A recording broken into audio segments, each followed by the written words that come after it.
think he even has the energy to be angry. That's like depressed Bill Belichick. Yeah. It's like Curtis and I were talking about this. Maybe it was before the show. You got guys like Mac Jones, Kendrick Bourne, that are publicly essentially stating their distaste when it comes to the play calling. Wiggy says Kendrick Bourne directing it at the offensive line as well. It's not the offensive line. In Boston Sports Journal, Greg Bedard writes that this is a further quote from Kendrick Bourne. We need to scheme up better. We need to know what they're doing. We need to know what they want to do on third down.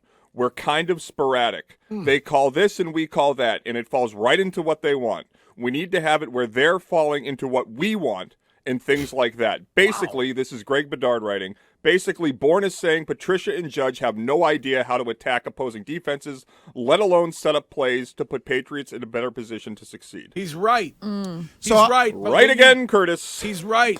But when have you ever seen that when it comes to this organization where you got guys publicly critiquing the coaching staff? You never do see that. Huh? You never see that. Never. That's it. Bill cannot stand that. And I understand that, Patricia, because I'm not even going to throw Joe Judge in there. I mean, it is what it is. Patricia isn't potentially, he isn't scheming things up right. The problem then I ask is, what happened last week in Minnesota? They didn't play a good football team. I mean, okay. So I don't know. That's not the same. If that's the theory that they didn't play a good football team and they were able to perform well, then isn't it you're not talented enough? I think it's everything, Wiggy. And if it's everything, and I get it. It's not just Mac Jones, by the way. It's wide receivers that are either unable to get open or not interested in getting open or not running the right route, or it's the offensive line. It's Trent Brown who can't stand up for more than 2 seconds. So that's my everything. point. It's everything. It's everything, but at the same time, there's always a moment in the game where there's like a flash of greatness, like Josh Uche yesterday. He looked good. Yes, and we could go back to Marcus Jones.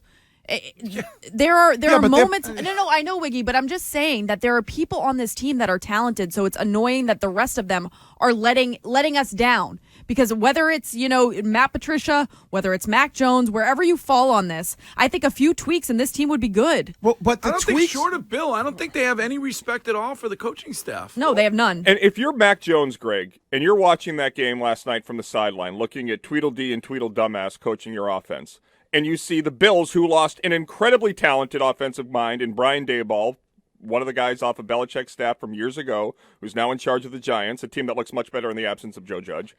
And you see that they replaced Brian Daboll not with a defensive-minded failed head coach, but with a young up-and-coming whippersnapper like Ken Dorsey to coach their offense, and it seems to be relatively seamless thus far. Because they have better weapons. But if you're Mac Jones, you see your former college teammate, Tua, who didn't all of a sudden become an all-pro, but had an organization that surrounded him with talent that lifted his ability, and see what he's doing in your own division, and you see your other rival, the Bills, who kicked your ass last year, and they lose Daboll, and they replace him with another smart offensive mind, and you're stuck with those two, that has to go through your mind. It Do me a does. favor, just kind of sit up and just have a little respect for the process. It does, but they have better weapons, and Tua's a better quarterback. Josh Allen's a better quarterback. Do you think the defense is criticizing the coaching staff? No. Exactly. They're not, right? So the offense is criticizing the coaching staff, and you look at this offense, they're just not good. All across the board, coaching, players, everywhere. So in your mind, on them for pointing fingers, it's like the ship is sinking and the rats are scurrying around for higher ground, pointing fingers at everybody. Well, don't point fingers. Don't yell at the coach for scheming it up for not going downfield when he schemes it up to go downfield and you don't throw the ball downfield. Don't yell at the O-line for not giving Mac time when you can't get open. And I hate to say it, but we said it with the Celtics, we said it with the Bruins. Bill seems to have lost the locker room. So he's lost one side of the locker room. If you lose one side, in my opinion, I think you lose the entire thing. This is Nate. Hello, Nate. Good morning, guys. Hey. Hey, I think you got to really look at this. Who really sailed this ship all these years was Tom Brady. Let's look at all the decisions that he made with letting Tom Brady go, and then you replace him with Cam Newton, and then his draft picks and N'Keal Harry to Mac Jones to when was the last time he had an All-Pro? And then the other thing too is look at it. He's built this whole thing the way he wanted it to. He's got no defensive coordinator or offensive coordinator. So this all stems back to Bill Belichick. Okay, what was his record before Brady, and now what is his record after Brady? It's telling the story right in front of you guys. All you got to do is look at that. What's happening is he's being exposed. Okay, that he had the greatest of all time, and he wanted to prove to everybody else that it wasn't Tom Brady, it was me, and he's trying to go completely in the opposite direction with no weapons, drafting a guard in the first round. He's pretty much saying, I'm going to do it my way, and his way is failing. And the thing is all these people have been drinking the Kool-Aid, and guess what? They stopped drinking the Kool-Aid, and the Kool-Aid's starting to run out. I feel like you watched that game yesterday, and I don't know how your entire view of Belichick isn't changed at least slightly. When they show those 6 Super Bowl banners, which they do multiple times every broadcast right before showing the Kraft family, there needs to be a slight addendum to the screen that says, with Tom Brady. The chef has changed. It looks awkward now. When you think of the Bulls, when you think of the 90s Jordan wins, do you think of the Bulls or do you think of Michael Jordan? You think of Michael Jordan. That's what people are going to do here because it's become evident what the real reason was. And there's dysfunction with Bill now, just like there was dysfunction with Bill in Cleveland. Coming up in 10 minutes, 12 days of Twitchmas. I have a present for you, so get ready for that on Twitch. Go to Twitch and follow WEEI to watch this show. Or if you're listening, however you listen, on the radio, on the Odyssey app, streaming at WEEI.com, however you listen, your chance to be gifted a present coming up at 8:45. This is TC. Hello, TC. What's up, guy? I just want to, how is Mac Jones not the guy? I just don't understand, how that, thought comes about. If you don't have time, it doesn't matter who you are. Tom Brady wouldn't be Tom Brady if he never had time either. Tom Brady's jersey was never dirty. Obviously the guy's a great player, but give him no time. I'm sure he wouldn't do as well. It's real simple. Wiggy? So how's Mac Jones not the guy? Wiggy? Did you see the AFC title game in 2015, the throw he made to Gronk on 4th down, getting absolutely decapitated by Von Miller that whole game? Are you kidding me? He never got his shirt one jersey? hit. The guy played for 1,000,000 years. It's one hit. Did you watch Super Bowl 42? Got his ass kicked. Curtis, if you want to look up the numbers and you want to argue, Tom Brady was really never, ever sacked. Right. A lot of that is Brady, TC, and how quickly he gets rid of the ball. Yeah, he understands how to throw the ball away. Right. TC, perfect example, and Shine brought this point up. You got a 3-step drop. Lamar Jackson? No. Listen. You asked the question. You got a 3-step drop. Both of your tackles cut, and Mac Jones doesn't throw the football. So now it looks like, well, he doesn't get time. Well, it's not that he didn't have time. It's he didn't make the right read. Mm-hmm. Okay, that can happen. That can happen. Sure, that's football. And there's I'm not been saying Mac Jones is Tom Brady. And I'm not saying you just say the guy's not the guy. No, because when you look at it, and there's been times where clearly he doesn't get times, but there's been times where it's been a clean pocket, and he just struggles going through his progression. That's fine. He's a young kid. Fine. You know who? Well, TC, Josh Allen was terrible too. TC, you know who didn't have time yet last night was Josh Allen. How did he look? He didn't have time. They were all over him. Courtney, you brought up Josh Uche. Mm-hmm. They had a strip sack for a fumble. They were all over him, but he has the capability to do things, the other things that Mac Jones can't do with his legs, and he has the ability to go through his reads really quick. This is Mike from East Longmeadow. What's up, Mike? Hey, guys, I want to talk about something else, but just what you guys are talking about. And remember, Josh Allen has great receivers. Mm-hmm. Yeah. He has better weapons than Mac Jones. Mm-hmm. But you guys are talking about, or one of the callers was talking about Belichick and Brady. Before Brady left New England, the record with Matt Castle and Jimmy Garoppolo was just as good as the record with Brady was there.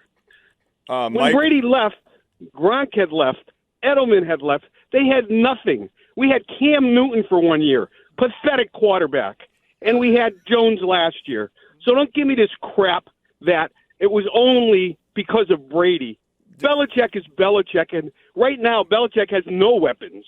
I think he's doing a pretty good job. Matter of fact, the year that he had Cam Newton, I thought was his best coaching job, winning 7 games with that.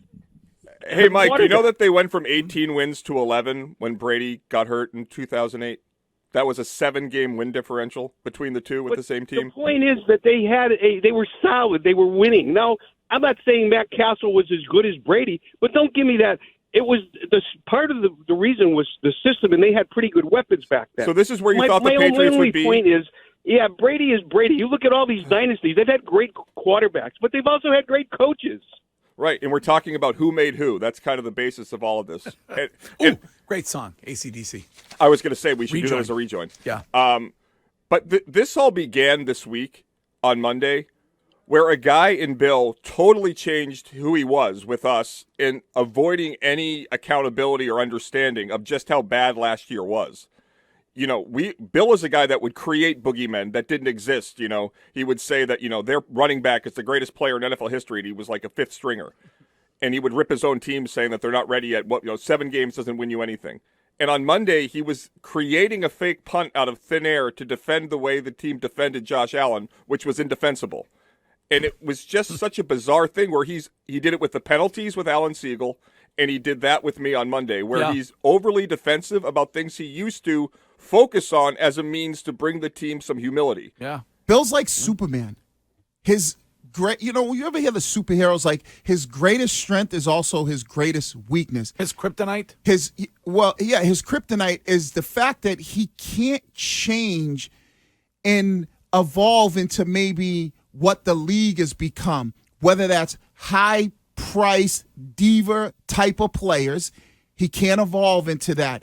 And whether that's going out and getting young-minded coaches. Hiring coaches from the outside. Right. Which is what Charlie Weiss said on the show the other day. He's never going to do that. Right. So you end up with these two idiots. Right. But we've given him credit for the way that he's built his coaching staff before, right? So it's like, any superhero or Superman can't kill people, and his greatest strength, because he's such a nice guy, turns out to be his greatest weakness at times. This is Sully from Watertown. What's up, Sully? Hey, kid. Hi, kid.